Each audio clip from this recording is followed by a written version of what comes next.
இந்தியாவுடைய யூடியூபர் இல்லை பாகிஸ்தானுடைய ஏஜெண்ட் ஒரு டிராவல் விலாக் வச்சுருக்கவங்க பாகிஸ்தானுக்கு உளவு பார்த்துருக்காங்க. அவங்கள இந்தியா கைது பண்ணியிருக்காங்க. அவங்கள மட்டும் கிடையாது, 6 பேரை கைது பண்ணியிருக்காங்க. இங்கே இருக்கக்கூடிய இந்திய ரகசியங்களை, இந்திய இராணுவ ரகசியங்களை பாகிஸ்தானுடன் பகிர்ந்ததாக ஜோதி மல்கோத்ரா. உண்மையாகவே ஒரு யூடியூபரால் உளவு பார்க்க முடியுமா? அப்படி உளவு பார்க்கறது உண்மையா? இராணுவ ரகசியங்கள் எப்படி ஒரு யூடியூபருக்கு தெரியும்? என்ன மாதிரி விஷயங்கள்லாம் அவங்க வந்து பாகிஸ்தானுக்கு கொடுத்துருக்காங்க. ஆனால் நம்ம ஊர் மீடியாக்கள் இதை பற்றி கவனிக்கவே இல்லை அப்படின்னு நான் நினைக்கிறேன் நான். ஸோ இதை பற்றி கேள்விகள், இதுக்கான விடை என்ன நடந்துச்சு, வீடியோ ஃபுல்லாக ஸ்கிப் பண்ணாமல் பாருங்கள். Welcome to the channel. நான் உங்கள் விஷால் சரவணன். வாங்க வீடியோக்குள்ளே போகலாம். டெய்லி வீடியோஸ், டெய்லி அப்டேட்ஸ்க்கு மறக்காமல் நம்ம சேனலை சப்ஸ்கிரைப் பண்ணி பெல் ஐக்கானை கிளிக் பண்ணிக்கோங்க. ஒரு ட்ராவல் விலாக் வச்சுருக்காங்க. ட்ராவல் வித் ஜோ அப்படின்னு சொல்லிட்டு அவங்களுடைய யூடியூப் சேனலுடைய பெயர். ஸோ இவங்களுடைய வேலை என்னவாக இருந்திருக்குன்னா, எக்ஸ்ப்ளோர் பண்ணுறது தான் இவங்களுடைய வேலையாக இருந்திருக்கு. ஆனால் ஒரு கடந்த 3 வருடங்களில் 3 முறை பாகிஸ்தானுக்கு போய் இவங்க வீடியோ எக்ஸ்ப்ளோர் பண்ணியிருக்காங்க. முக்கியமாக 2 வருஷத்துக்கு 2023 ஒரு டைம் போயிருக்காங்க. லாஸ்ட் இயர் ஒரு டைம் போயிருக்காங்க. 2 மாதங்களுக்கு முன்னாடி ஒரு டைம் போயிருக்காங்க பாகிஸ்தானுக்கு இந்த ஜோதி மல்கோத்ரா.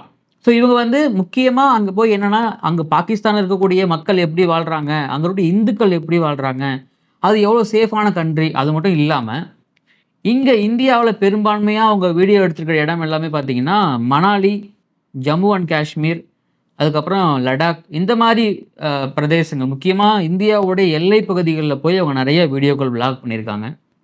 அது மட்டும் இல்லாமல் லாஸ்ட் மந்த் ஜனவரியில் கூட இவங்க போய் பஹல்காமில் போய் வீடியோ பண்ணியிருந்திருக்காங்க. இந்த பஹல்காம் தாக்குதலுக்கு அப்புறம் இந்திய அரசு என்ன பண்ணியிருக்காங்கன்னா, இந்த யூடியூபர்ஸ் மற்றும் சமூக வலைதளங்களில் பாகிஸ்தானுக்கு ஆதரவாக யாரெல்லாம் பேசுகிறாங்களோ அவங்களுடைய கணக்குகளை கொஞ்சம் எக்ஸ்ட்ரா அட்டென்ஷன் கொடுத்து கூர்ந்து கவனிச்சிருக்காங்க. அப்படி சிக்கினவங்க தான் இந்த ஜோதி மல்கோத்ரா மற்றும் இந்த 6 பேர் எல்லாமே.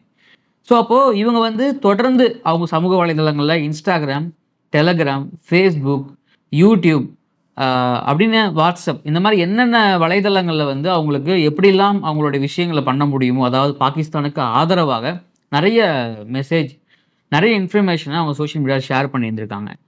இப்போது நமக்கு நிறைய பேர் கேள்வி கேட்டிருப்பாங்க, எப்படி ஒரு யூடியூபருக்கு இராணுவ ரகசியங்கள் எல்லாம் தெரியும் அப்படின்னா, எப்படி வந்து இவங்க வந்து ஒரு ஏஜெண்டாக செயல்பட்டு இருக்க முடியும் அப்படிங்கிற கேள்வி ஒரு ஒரு காமன் மேனுக்கு கண்டிப்பாக எழும்ப தோணும் தானே.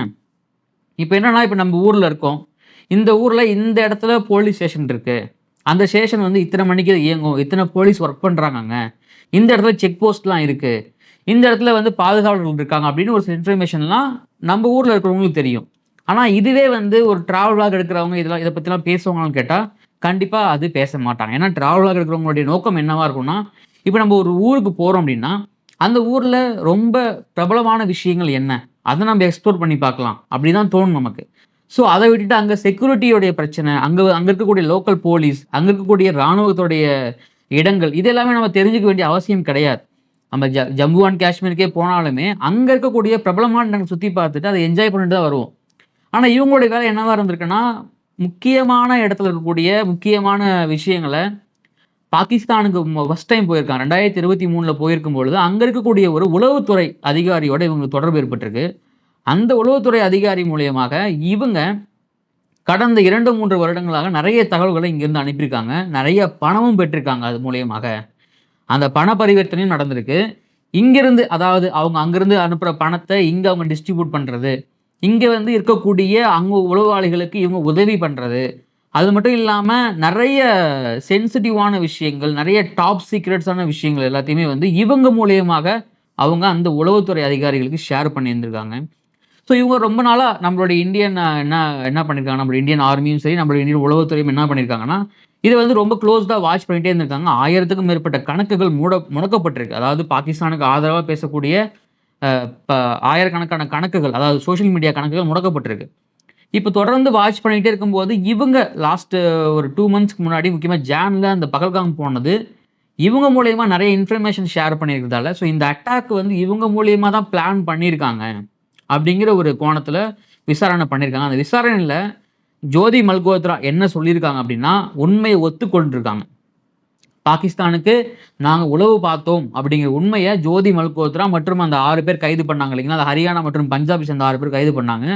அவங்களும் உண்மையை ஒத்துக்கிட்டு இருந்திருக்காங்க. இப்போ நமக்கு இங்கே என்னன்னா, ஜோதி மல்கோத்ரா மாதிரி நிறைய பேர் இங்கே ஆதரவாக பேசுகிறாங்க. அவங்களுக்கு வந்து நிறைய பேர் வந்து நிறைய விஷயங்கள் பண்ணுறாங்க. 26 பேர் பகல்கலாம்ல இதே அவங்கள மாதிரி ட்ராவல் பண்ணி அவங்க எப்படி போய் மற்ற ஊருக்குள்ள எக்ஸ்ப்ளோர் பண்ணாங்க இல்லைங்களா, அதே மாதிரி நம்ம ஊரை சார்ந்தவங்க அங்கே போய் காஷ்மீரில் வந்து ஒரு விடுமுறையை கழிக்கிறதுக்காக போயிருந்தவங்க. அப்பாவி பொதுமக்கள் அவங்க 26 பேரை அப்பாவி பொதுமக்கள் சுட்டு கொண்டிருக்காங்க. அப்போ இதுக்கெல்லாம் வழிவகுத்திருக்கு இல்லைங்களா அந்த ஜோதி மல்கோத்ரா. இதில் வேற ட்ராவல் வித் ஜோன்னு ஒரு யூடியூப் சேனல். அதில் வந்து பார்த்தீங்கன்னா ஒரு 3.77 லேக் சப்ஸ்கிரைபர் வச்சுருக்காங்க அவங்க. ஸோ அப்போது இந்த செக்யூரிட்டி இப்போ நம்ம ஒரு இடத்துக்கு போகிறோன்னா அந்த இன்ஃபர்மேஷனை நம்ம வந்து கலெக்டிவான இன்ஃபர்மேஷன் எப்படி இருக்கணும் அப்படின்னா, அந்த பாதுகாப்பு தன்மையே நம்ம ஒரு இடத்துக்கே போகிறோம், அங்கே வந்து ஒரு டாப் சீக்ரெட்ஸாக அந்த அந்த ஊரில் வந்து இது வந்து சீக்ரெட்டான விஷயங்க, இதை வெளியே சொல்லக்கூடாது, இந்த இடத்துல இதெல்லாம் இருக்குது அப்படின்னா அதை நம்ம மெயின்டைன் பண்ணி தானே ஆகணும். நம்ம அவங்கள மாதிரியே இருக்கக்கூடிய நிறைய யூடியூபர்ஸ் நிறைய பேர் சப்போர்ட் பண்ணிக்கிட்டும் இன்னும் இருக்காங்க. நிறைய யூடியூபர்ஸ் நம்ம வந்து பெரிய யூடியூபர்ஸ்னு சொல்லிக்கூடக்கூடிய எல்லாருமே வந்து பார்த்தீங்கன்னா ஒரு நியூட்ரலாக நாங்கள் பேசுவோங்க, நாங்கள் யாருக்கும் வந்து இந்த பக்கம் அந்த பக்கம் சாய மாட்டோம், நாங்கள் நியூட்ரலாக இருப்போம் அப்படின்னு பேச நிறைய பேர் இருக்காங்க. நீங்கள் நியூட்ரலாக இருங்க. ஆனால் நியூட்ரலாக இருக்கிறது எந்த விதத்தில் நியாயம் அப்படின்னு கேட்டால், பாதிக்கப்பட்டவங்க பக்கத்தில் நிற்கிறது பேர் தான் நியூட்ரல். நீங்கள் வந்து பொதுப்படையாக இந்த விஷயம் நடக்கவே நடந்திருக்காது, கண்மூடித்தனமாக நாங்கள் நம்புகிறோம், இப்படிலாம் இல்லவே இல்லை அப்படின்னு நீங்கள் வந்து ஒரு கண்மூடித்தனமாக ஒரு பொதுப்படையான புத்தியில் நீங்கள் ஒன்று பேசுகிறீங்களே, அது நியூட்ரல் கிடையாது. நியூட்ரல் என்னன்னா, யார் பாதிக்கப்பட்டிருக்காங்களோ உண்மையாகவோ அவங்க பக்கம் நிற்கிறது பேர் தான் உண்மையான நியூட்ரல். ஸோ அது மாதிரி புரிஞ்சுக்கோங்க.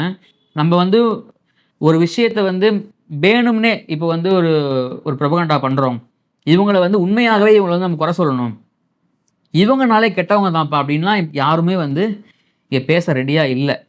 ஒரு சில பேர் நாட்டுப்பட்டல கொஞ்சம் எக்ஸ்ட்ரா பேசுவாங்க, ஒரு சில பேர் கொஞ்சம் மெச்சூரிட்டியாக பேசுவாங்க. ஸோ இந்த பகல்காம் தாக்குதலில் ஜோதி மல்கோத்ராவுடைய அந்த ஏஜெண்ட் டீனா அப்படின்னு நம்ம தமிழ்நாட்டில் பேசுவோம் இல்லைங்களா, அந்த விக்ரம் படத்துக்கு அப்புறம் அதே மாதிரி ஒரு ஏஜெண்டாக செயல்பட்டு நிறைய பணங்கள் நிறைய டிரான்ஸ்ஃபர் பண்ணியிருந்திருக்காங்க, நிறைய பொருட்களை வாங்கியிருந்திருக்காங்க. அவங்க எப்படி இந்த மணியெல்லாம் வாங்கியிருந்திருக்காங்க அப்படின்னா, இப்போது இந்தியாவில் இருக்கிற விஷயங்களை அவங்க வந்து வீடியோ மூலியமாக எடுத்து நிறைய டெலகிராம் மூலியமாக ஷேர் பண்ணியிருந்துருக்காங்க. இப்போ ஒரு அமௌண்ட் வாங்கணும் அப்படின்னா பர்மா மாதிரி கண்ட்ரியில் நிறையா அவங்க போயிட்டு அங்கே போய் அங்கே பாகிஸ்தான் உளவாளி இருக்காங்களா அவங்க மூலயமா அங்கே வந்து சந்தித்து அங்கே வந்து பண பரிவர்த்தனை பண்ணி அது மூலயமா வந்து இந்த மாதிரி எப்படிலாம் வந்து மாட்டிக்காமல் இருக்கணுமோ அப்படிலாம் வந்து அந்த விஷயங்கள்லாம் பண்ணியிருக்காங்க. அந்த விஷயத்தெலாம் படித்து பார்க்கும்போதே இப்படிலாம் இருக்காங்களா அப்படின்னு தோணுது. ஆனால் இந்த மாதிரி ஆட்கள் உண்மையாகவே அவங்க பண்ணியிருந்தாங்க அப்படின்னா சிவியராக அவங்க வந்து தண்டிக்கப்பட வேணும். ஏன்னா நம்ம எந்த நாட்டில் வாழ்கிறோம், நம்மளோட ஐடென்டிட்டி என்ன, நம்ம எதுக்காக நம்ம இந்த நாட்டில் இருக்கிறோம், நம்மளுடைய நாட்டை மக்களையே நம்ம நாட்டு மக்கள் அரசாங்கத்தையே நம்ம வந்து காட்டி கொடுக்குறோம் அப்படிங்கும்போது அது வந்து அதுக்காக பணம் வாங்குகிறோம், அந்த பணத்தில் நம்ம வாழ்கிறோம் அப்படிங்கும்போது அப்போது நமக்காக நீங்கள் அரசாங்கத்தை கொடுங்க, அரசாங்கம் மாறிக்கிட்டே இருக்கும். ஆனால் நமக்காக எல்லையில் பாதுகாப்பு பணியில் ஈடுபட்டிருக்கக்கூடிய இராணுவ வீரர்கள் எவ்வளோ பேர் வந்து தன்னுடைய குடும்பத்தை இழந்து தன்னுடைய குடும்பத்தை கூட பார்க்க முடியாமல் எவ்வளோ பேர் அங்கே எல்லையில் கஷ்டப்படுறாங்க. நம்ம எல்லாருமே மற்ற நாடுகளை பார்த்து அங்கே இருக்கிற அப்பாவி பொதுமக்களை பார்த்து வருத்தப்படுறோம். ஆனால் நம்ம நாட்டிலே இருக்கக்கூடிய நம்ம நாட்டிலே இருந்துக்கிட்டு அவங்களுடைய பிள்ளைகள், அவங்களுடைய மனைவிகள், அவங்களுடைய பெற்றோர்களை பார்க்க முடியாமல் எத்தனை பேர் எல்லையில் கஷ்டப்படுறாங்க. அப்போ அவங்கள நினச்சி பார்த்தா நம்மளால் இந்த மாதிரி விஷயங்களை யோசித்து கூட பார்க்க முடியாது. நீங்கள் ப்ரொபகண்டா பண்ணுங்கள், உங்களுக்கு பிடிச்சவங்களுக்காக நீங்கள் பண்ணுங்கள். ஆனால் நீங்கள் பண்ணுறதால தான் இதை நம்பணும் அப்படின்னு ஒரு எந்தவித அடையாளமும் கிடையாது இல்லைங்களா. ஸோ நீங்கள் சொல்லி இது ரொம்ப ரொம்ப நல்லவங்க இவங்களோட நீங்கள் பழகுங்க அப்படின்னு நீங்கள் சொல்லி இந்த இன்ஃப்ளூயன்ஸ் பண்ணுறாங்க இல்லைங்களா, அந்த இன்ஃப்ளூயன்ஸ் தான் நம்ம பண்ண வேணாங்கிறோம் நம்ம. ஸோ நம்மளுடைய வேலை இங்கே இருக்கக்கூடிய அரசியல்வாதிகள் தப்பு பண்ணாலும் நம்ம கேட்க தான் போகிறோம். அப்போது யார் உண்மையாக இருக்கிறோமோ அதை வந்து மக்கள் கண்டிப்பாக புரிஞ்சுப்பாங்க. ஸோ ஜோதி மல்கோத்ரா மாதிரி ஆட்கள் எல்லாமே கண்டிப்பாக களை எடுக்கப்பட வேண்டியவர்கள். அந்த கலை திரும்பவும் வளராமல் பாதுகாக்க வேண்டியது நம்மளுடைய அரசாங்கத்துடைய மிகப்பெரிய தலையாய கடமையாக இருக்குது. ஏன்னா 26 பேர் நமக்கு வந்து பார்க்கும்பொழுது எண்ணிக்கையில் ரொம்ப சின்னதாக இருக்கும். ஆனால் 26 உயிர்கள், அந்த 26 உயிர்களுக்கும் 26 குடும்பங்கள், அந்த 26 குடும்பங்களுக்கும் அவங்களுடைய சொந்தம் சுற்று நட்பு அப்படின்னு அதோட இம்பேக்ட் வேற மாதிரி. நீங்கள் நல்லா யோசிச்சு பாருங்களேன். நம்ம வீட்டிலே இருக்கோம், ஒரு விடுமுறை கழிக்க போகிறோம், அந்த இடத்துல ஒரு சின்னதாக ஒரு விஷயம் நடந்தாலே நம்மளோட மனசு எப்படி பாதிக்கப்படுது. ஸோ அதனால் இந்த ஜோதி மல்கோத்ராவிடமிருந்து இன்னும் நிறைய விஷயங்கள், அந்த ஜோதி மல்கோத்ரா மற்றும் இந்த 6 பேரிடமிருந்து நிறைய விஷயங்களை வந்து அவங்க இன்னும் பார்ப்பாங்கன்னு நினைக்கிறேன் நான். இன்னும் அந்த யூடியூப் சேனல் இன்னும் ஆக்டிவாக இருக்குது. அதை ஏன் இன்னும் முடக்காமல் வச்சுருக்காங்கன்னு எனக்கு ஒன்றும் புரியலை.